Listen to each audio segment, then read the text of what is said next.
I am a 32-year-old guy, and for most of my life, I have been the designated reliable one in my family. I was the kid who learned how to schedule doctor appointments before I learned how to drive. My parents had me late in life, so by the time I was 16, I was the one carrying grocery bags, installing their new routers, unclogging their sinks, and helping them read through hospital paperwork they did not understand.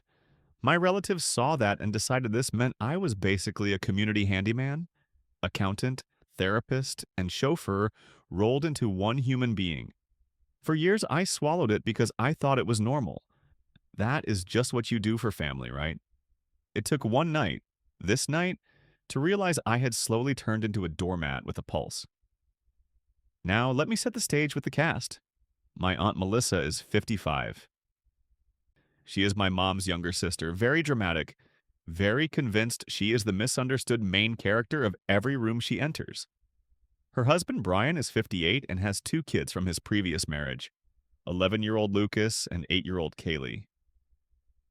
These kids barely know me.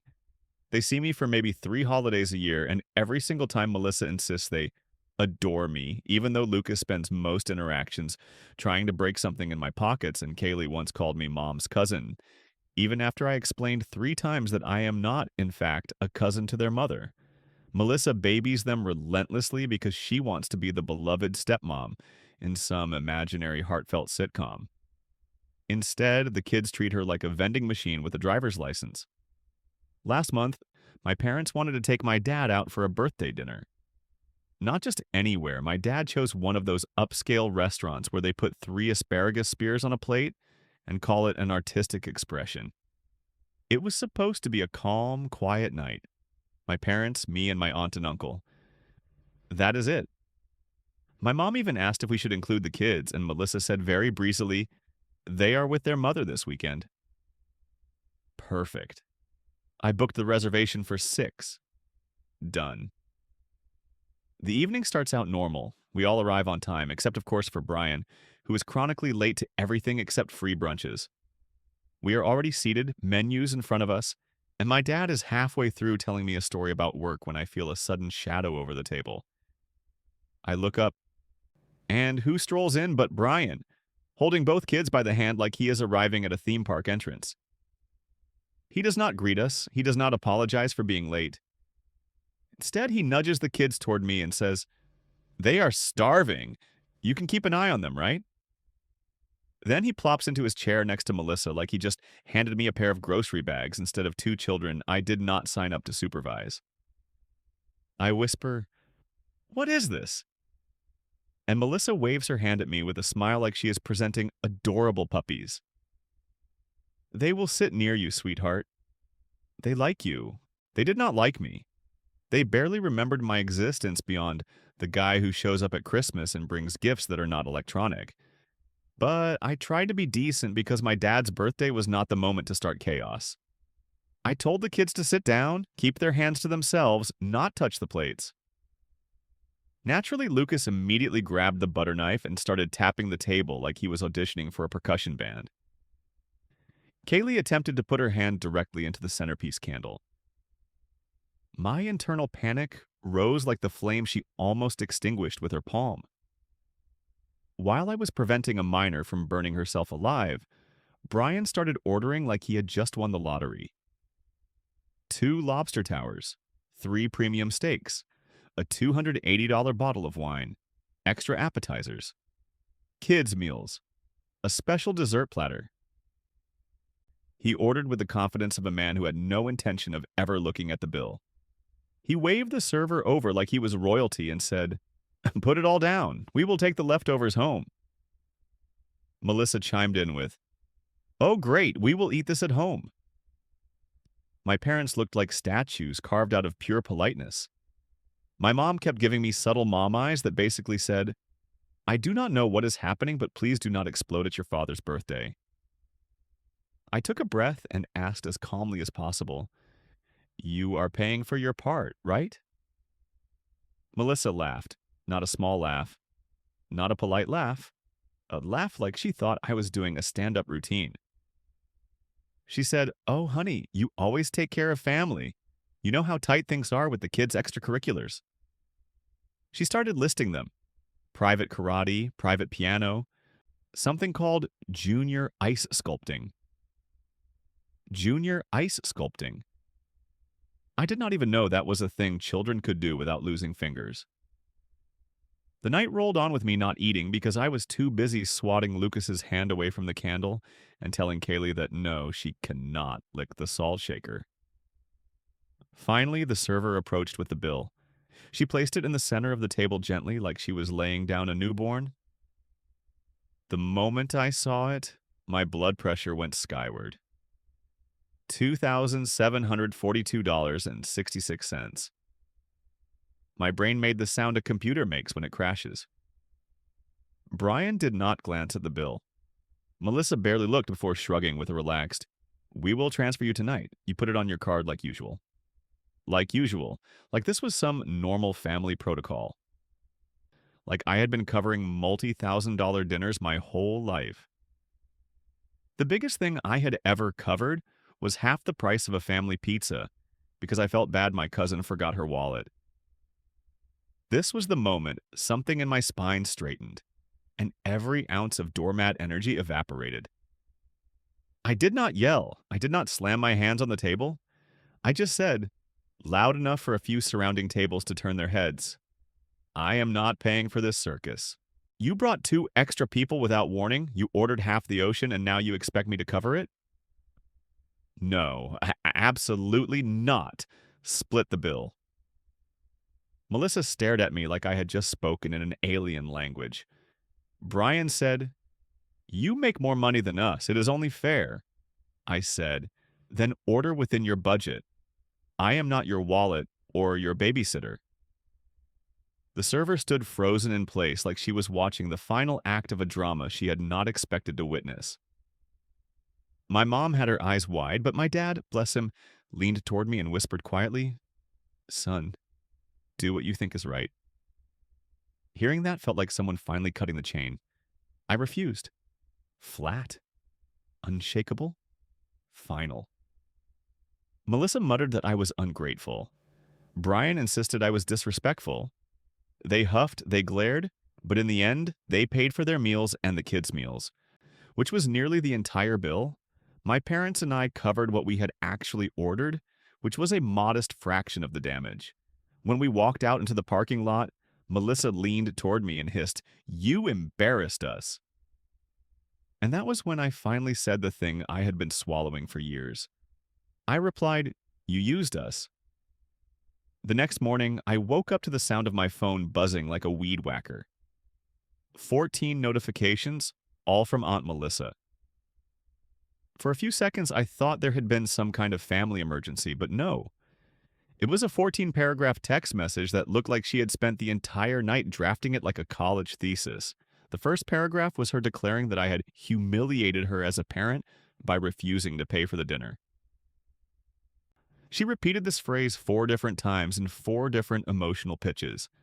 She wrote that my refusal was a public betrayal, that strangers in the restaurant looked at her like she was trash, and that I had turned a family celebration into a showcase of cruelty. She described the restaurant like it was some grand social arena instead of a place where her husband ordered 2 lobster towers and forgot the definition of a budget. Then she claimed, I traumatized the kids. According to her, Lucas and Kaylee cried in the car the entire ride home because I had yelled. I reread that part 3 times because the only thing I raised was my eyebrow. I never yelled at the kids. I never even raised my voice at them.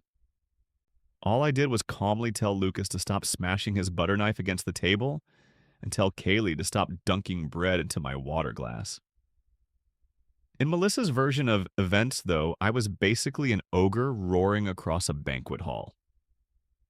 Paragraph 7 was where she shifted gears and said her children were sensitive souls, and that I had shattered their sense of security by refusing to pay for the meal.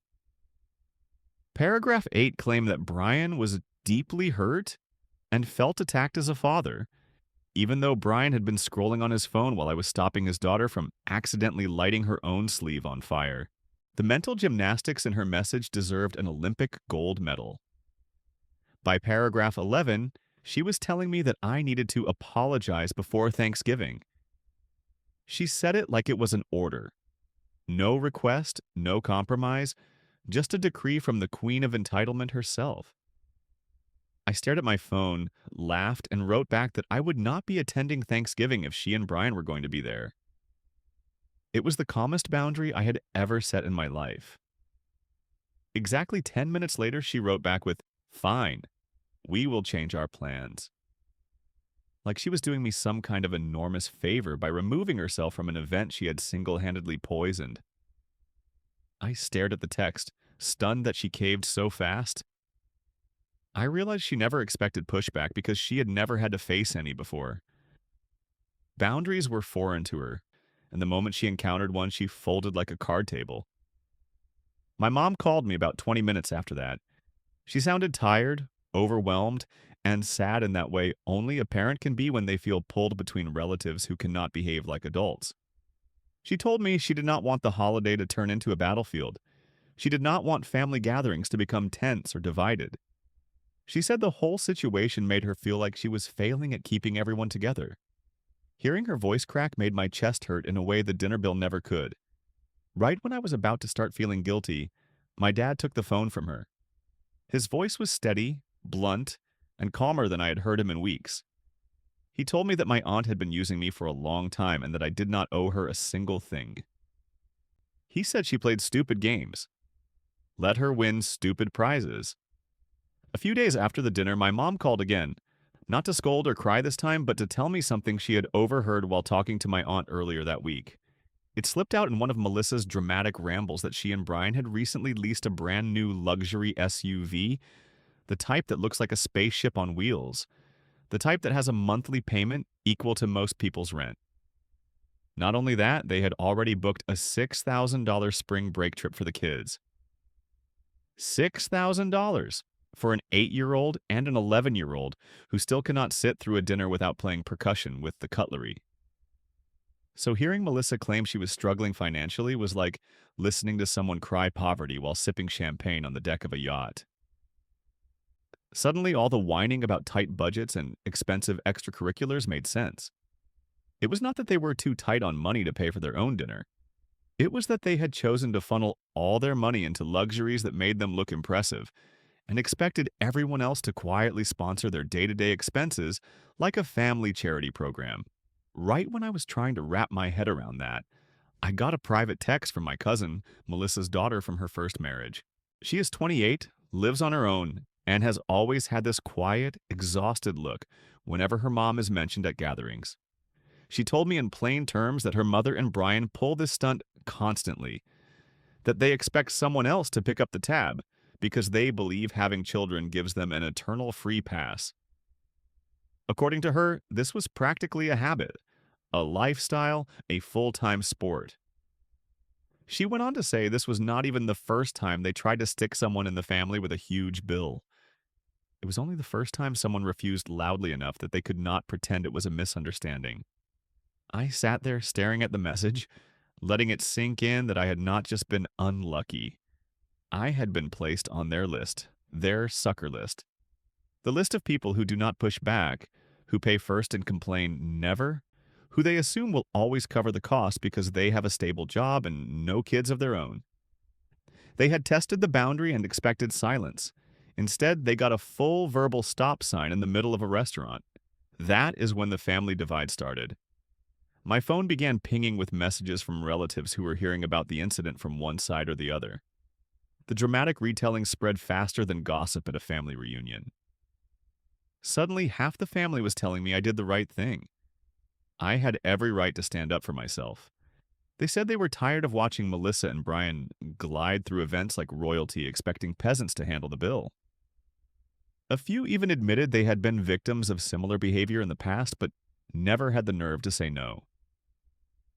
The other half fell into the predictable category, the conflict avoidant, the older relatives who would rather choke down a whole lobster tower themselves than cause a scene. They insisted I should have just paid and avoided drama, as if my bank account were a peacekeeping fund for everyone else's poor decisions. Hearing that made my blood boil more than the dinner itself, because it always seems to be the people who contribute nothing to the cost who insist that harmony is worth the price. Their version of harmony comes straight out of someone else's wallet. Spoiler, that half isn't paying my bills. About a week after the family split itself into two philosophical camps, team boundaries and team keep quiet and pay, I got a call from a number I recognized but never expected to see on my screen voluntarily. It was Brian.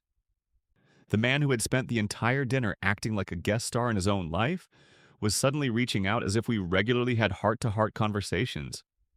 I stared at the phone for a second before answering, expecting another lecture, another guilt trip, another attempt to twist the situation into a morality lesson directed at me. Instead, his tone was nothing like that. It was careful, almost uneasy, like someone who stepped on a rake and was trying to avoid hitting themselves again. He told me he had talked to Melissa and that they had not realized how much pressure they had been putting on me. He said they had not understood how often they assumed I would take responsibility for things they should have handled themselves. He said they were sorry. Hearing Brian apologize felt like watching a solar eclipse in real time. This was a man who once backed into my mailbox so hard it looked like a pretzel, then insisted it was loose before he hit it. Apologies were not in his vocabulary. The fact that he was saying the words now told me something had shifted behind the scenes. Either that dinner wake-up call hit harder than I thought, or Melissa had finally met her match in a boundary she could not bulldoze through. Then he added something that caught me even more off guard. He told me the kids said I was nice at dinner. They told him they liked sitting with me and that they wanted to again, but that they would behave next time. For a moment, I wondered if I was living in some alternate universe.